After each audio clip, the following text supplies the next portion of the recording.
Kali ini kita akan membahas bagaimana jika instansi tempat kita menjadi tenaga honorer tidak membuka formasi P3K. Namun sebelumnya saya sampaikan bahwa sehingga saat ini belum ada regulasi terkait mekanisme seleksi P3K tahun 2024 ini. Sesuai Kemenpan RB nomor 173 tahun 2024, untuk seleksi P3K dikhususkan bagi tenaga honorer yang memang telah mengabdi di instansi pemerintah dan wajib masih aktif hingga pada saat mendaftar nanti di SSCASN BKN.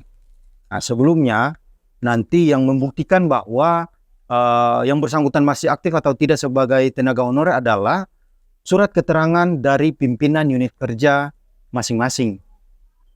Ada beberapa hal yang membuat pemerintah daerah tidak membuka atau mengusulkan formasi P3K. Namun yang paling mendasar adalah terkait fiskal atau kemampuan anggaran setiap daerah.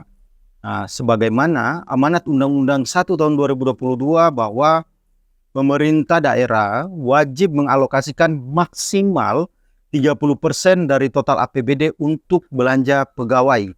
Dan sudah banyak daerah juga atau mungkin sudah ada daerah yang telah mencapai atau bahkan melewati maksimal tadi 30%. Sehingga bisa dikatakan sudah tidak bisa lagi menambah jumlah ASN-nya. Pada bulan Mei kemarin, Kemenpan RB melaksanakan rapat koordinasi nasional yang dihadiri oleh Admin SSCASN setiap instansi dan pengelola data Dapodik atau GTK di Dinas Pendidikan terkait validasi usulan rincian formasi P3K dan CPNS tahun 2024. Dan salah satu informasi yang saya dapatkan di sana adalah bahwa rencananya mekanisme seleksi P3K tahun 2024 ini tidak bisa lintas atau antar instansi. Jadi pelamar hanya bisa mendaftar di instansi tempat dia menjadi tenaga honorer saat ini. Misalnya ya, Kabupaten Kediri tidak membuka formasi P3K tahun 2024 ini.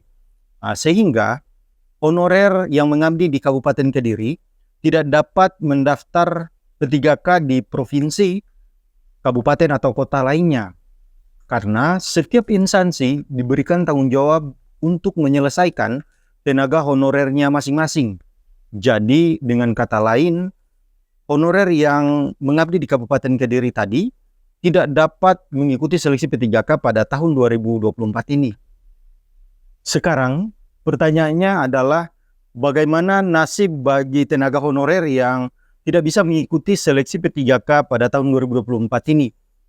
Padahal sebagaimana amanat Undang-Undang nomor 20 tahun 2023 yaitu tenaga honorer wajib diselesaikan penataannya hingga bulan Desember tahun 2024 ini. Ada wacana yang sedang berkembang atau mungkin sebuah rencana bahwa semua honorer yang memenuhi persyaratan akan diangkat menjadi P3K.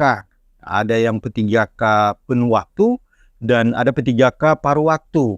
Nah, ini tergantung kemampuan keuangan atau anggaran setiap daerah masing-masing. Namun, perlu diingat bahwa ini belum ada regulasinya ya. Kita harus tetap menunggu mekanismenya seperti apa nanti. Ada alternatif lainnya jika memang di instansi Anda tidak membuka seleksi P3K, yaitu bisa mendaftar CPNS. Karena CPNS umum ya, bisa lintas atau antar instansi. Namun, tentu tetap harus memenuhi persyaratan, misalnya persyaratan usia, persyaratan kualifikasi pendidikan, dan persyaratan-persyaratan lainnya sesuai dengan yang diumumkan oleh instansi nanti. Silakan tulis di kolom komentar, next time kita bahas apa lagi yang menarik terkait seleksi CPNS dan P3K tahun 2024.